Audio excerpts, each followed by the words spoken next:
Today we're going to go over using cosine law to find angles.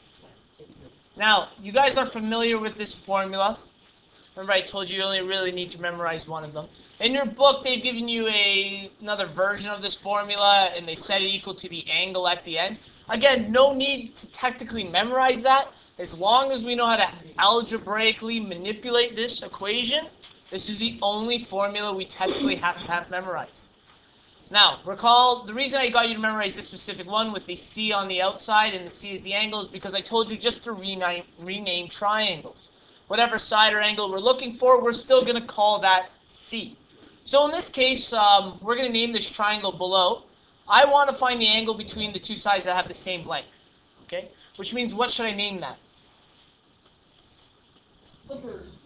C.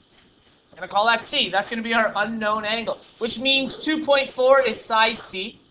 And then from there, our A and B can be a little more arbitrary. We'll call this angle A, which means this is side A, and this angle B, which means this is side B. So with that information, we're now going to plug it into the equation. Okay?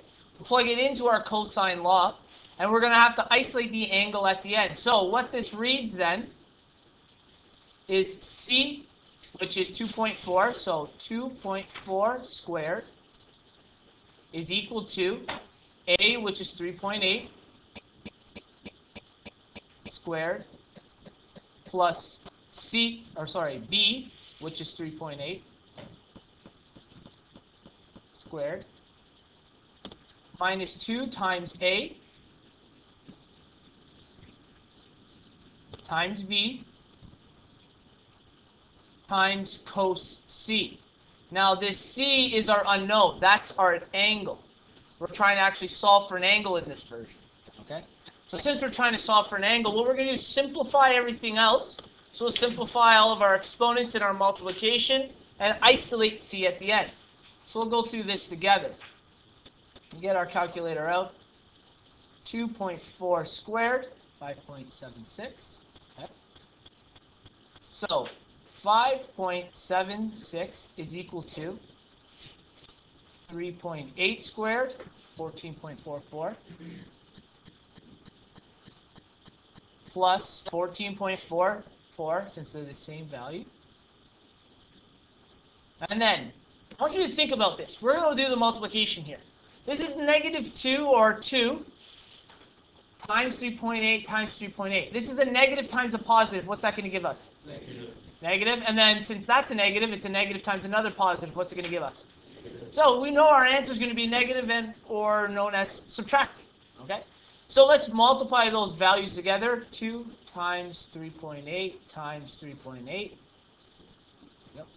is equal to 28.88. So minus or negative 28.88 times cos C. Now, remember, this means multiplication, which means I cannot actually add these and then subtract this. I have to make sure I do this part technically first in bed math. So I can put these together, or what I'm going to do is, since we're trying to isolate C, let's just move our other stuff to the other side of the equation. So that's going to read 5.76 subtract 14.44. Subtract 14.44, we move both of them over, is equal to, what will it be equal to? Yes, negative 28.88 cos C. Okay, great. So let's equate what's on the left side here. Oops, 5.76 subtract 14.44. Subtract 14.44. Negative 23.12. Negative 23.12 is equal to negative 28.88. Now this should give you an idea of why we couldn't just add those together. I need to isolate C. What do I need to do to move that negative 28.88 over? I got to divide by that amount. Okay? So we need to divide by negative 28.88. So if you had done that on your test, learn from this example now that we couldn't have just added those together. These two will cancel out or create a 1. So we're left with cos C on this side. And on the other side, again, wrong one. 23.12 divide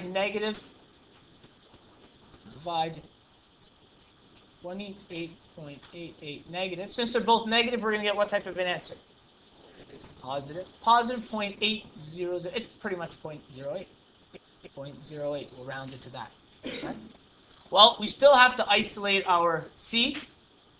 What do I need to do in order to isolate the C, Neil? Yes, cos inverse. So it becomes cos inverse on this side.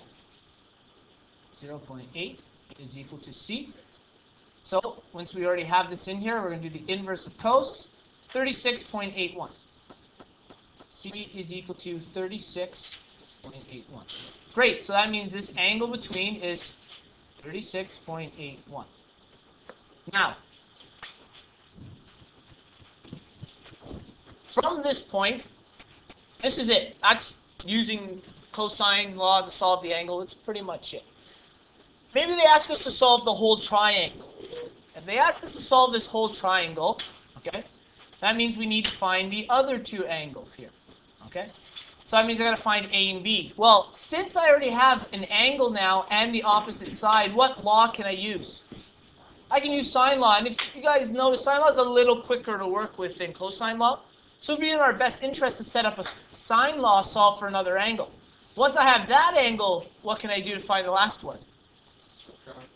That's right. Take both of those angles away from 180 to find B. Okay? That would be the fastest way to do that. In the other video I did this morning, I did that. So if you want to watch how to do sine law and then subtract by 180, go ahead. I'm going to show you a little shortcut to this one because of the type of triangle it is. What type of triangle is this? Isosceles. These lengths to the side are the same length, which means angle A and B are the exact same. So it's a really fast way to figure out the other two. Let's go back to the bottom. It's a very fast way to solve the other two. Since they're the same, all right, so I'll just draw a rough sketch of this triangle again.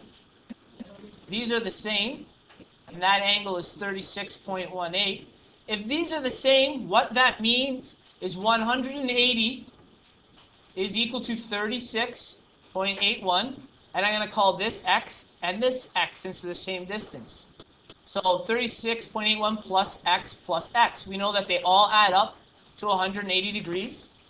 But what's x plus x? So 36.81 plus 2x is equal to 180. How can I isolate for x? We'll bring over negative 36.81 is equal to 2x. Okay. 180 subtract 36.81 gives us 14319. 319 is equal to 2x. Well, to isolate x, we divide both sides by 2. And x is 71.5. 71.5.